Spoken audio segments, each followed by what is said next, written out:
Hello and welcome to another episode of Let's Talk Comedy. My name is Gary Michaels and this channel is dedicated to new comedians. If you're starting out in your comedy career, then go ahead, give us a subscribe and join the community we have here on Let's Talk Comedy. So on today's video, I am going to give you the top 3 mistakes I see comedians make, and let's jump right into it. Mistake number 1 is overestimating how far you are going to get in your career in the first year of performing. So this includes the comedians that are looking for paid work or starting to run their own night and they've only performed a handful of times in front of a real audience. Now, this is okay to do if you are the 1% of comedians and you just smash every single gig you perform at. But if I'm honest with you, I've never met any of those comedians and I'm certainly not one of those comedians myself. Most of the people I talk to, it takes a long time to build up the experience they've had. Now, I've also said, if you absolutely feel you must run your own night or you must apply for those paid works at the pro level gigs, then fair enough, you can go and do that. And perhaps you think by failing at the pro level gigs or running your own night so earlier on will gain you the experience and harden you up as a comedian and as a performer so you can then be better at those level of gigs. Well, there is some truth to that, and it will better and harden you up as a comedian. But to what cost? Because if you run your own night and apply for all the gigs when you're not really technically ready, well, you run the risk of all the promoters and all the other pro comedians seeing you when you're not ready, seeing you when you're still a blank slate and you still need to develop. And so you've just kind of jumped the gun and shown everyone who you are at the very beginning. And that's not going to be interesting to them. It's not going to get you booked. Certainly not a second time. Might get you booked the first time, but if you arrive at a pro level gig and you have only done a handful of open mic experiences, you're not going to go down well. Even if you think you did go down well, the other people on the bill and certainly the booker is going to see a lot of room for improvement. Now, if you can leave the entire city and start fresh somewhere else where they've never heard of you, maybe that's a correct way of going about it. But my advice is not to do any of that. Instead, enjoy the beginning process of being a comedian. Enjoy the surrounding you find yourself in. Get to enjoy the gig you can perform at with ease, which is the open mic level. There's a lot of enjoyment to be there. Enjoy developing yourself as a comedian. Enjoy getting into the community that surrounds you. Become friends with the other comedians and just enjoy the time spent being as creative and as experimental as you possibly can, because this is the truth. The more reputation you gain, the harder it's going to be for you to do experimental comedy. Because, well, people are going to know you are a specific type of comedian, and that's what they want when they book you in the future. At the beginning, you can be as experimental as you want, and you should be experimental as you want. I guarantee you this, if you simply just learn how to enjoy every single step of your journey, well, then people will want to perform with you, audiences won't be watching your comedy, and bookers will be queuing up to have you at their venue. Let's move on to number 2. The second mistake I see new comedians make is complaining on stage. This is one of the most consistent mistakes I see. Now, I get why comedians complain on stage. It's because they see successful comedians complain on stage and they think, well, that's exactly the style of comedy I want to perform, so therefore I'm going to go and complain as soon as I possibly can on stage. But here's the problem. Try talking to a person in a one-on-one conversation, a person who is complaining all the time. It's no fun. Nobody wants to be in a conversation with someone who's just complaining about absolutely everything, because all of their body language is hard to work with in a one-on-one conversation. And that's the same when you bring your material on stage. The difference between you and an experienced comedian is that the experienced comedian is not performing with the same disdain they have for whatever it is they're complaining about. Their body language is open. Their whole person is energized by being on stage. They enjoy being in front of an audience. Even if they're a deadpan act, you can see that they enjoy being up there. That's the difference. They can separate their body language and what they tell the audience without saying it to what they are telling the audience. That sounds quite complicated. If you don't have that experience yet, you're going to go on stage, complain, and bring the same body language that you complain, and the way you depressed shoulders go, and the way you don't look at the eyes of the audience, and your whole tone of the way you speak gets very negative. Of course your whole audience is going to turn against what you say. Even if the material is very, very funny and your punchlines are well written, they're not going to be open to listening to you, because audiences understand one very critical thing. When you are on stage, you get to discuss whatever it is you want to discuss. You get to be whoever it is you want to be.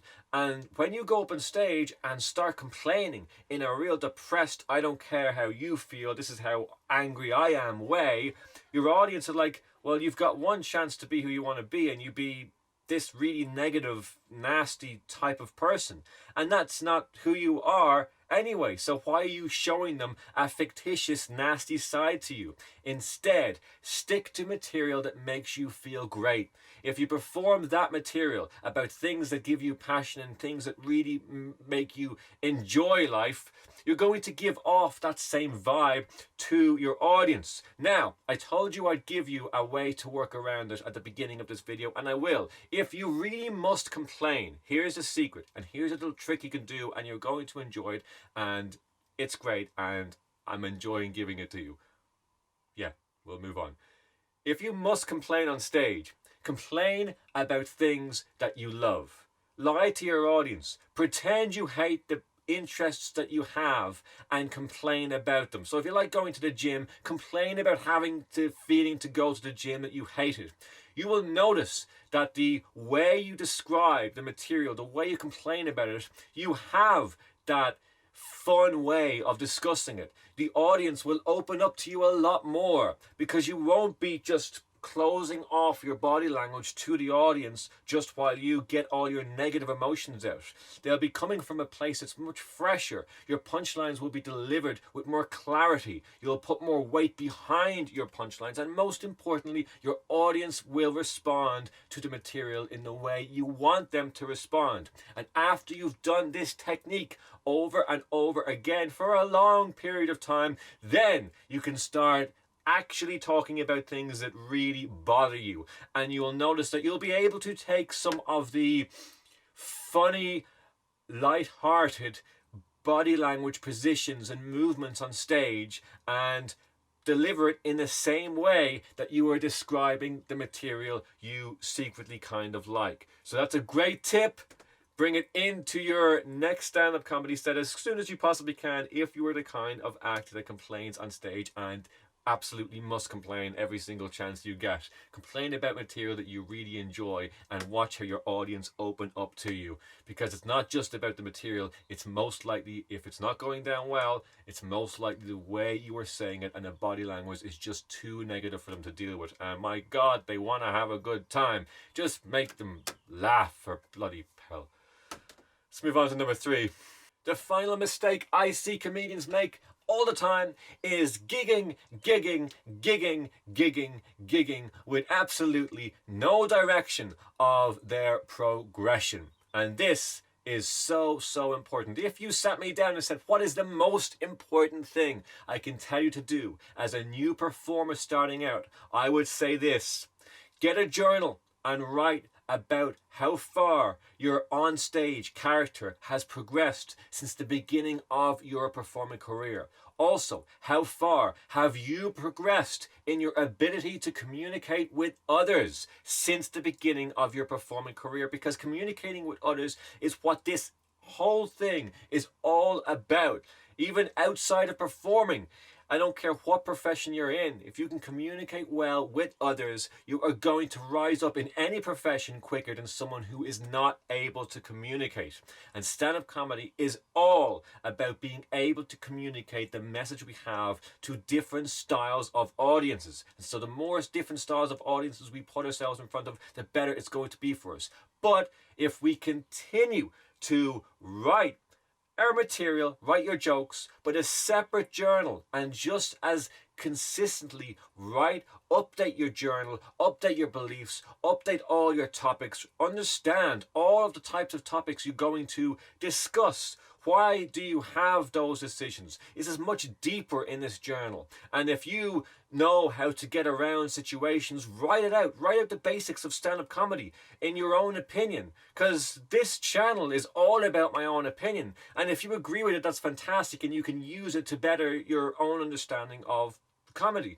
And if you don't agree with it, that's fine too. If you don't agree with it, the chances are you have a few of your own theories. Well, if you agree with me or not, you should be consistently writing out your own theories, because I know this channel has helped me out immensely as a comedian, because I keep rewriting and rewriting and really discussing and finding out finer detail about how I feel about performing and the rules of performance and what they matter to me and how they can be broken in my own way. And if you do this consistently, you will be an unstoppable performer in no time, because you'll find yourself turning up to venues, turning up to gigs, and there won't be a problem that you haven't already addressed in your journal. And even if it's a fresh problem, you're going to look forward to getting back to that writing session and addressing a whole fresh problem. And what will you do different next time? Or perhaps you smashed it. What worked for you?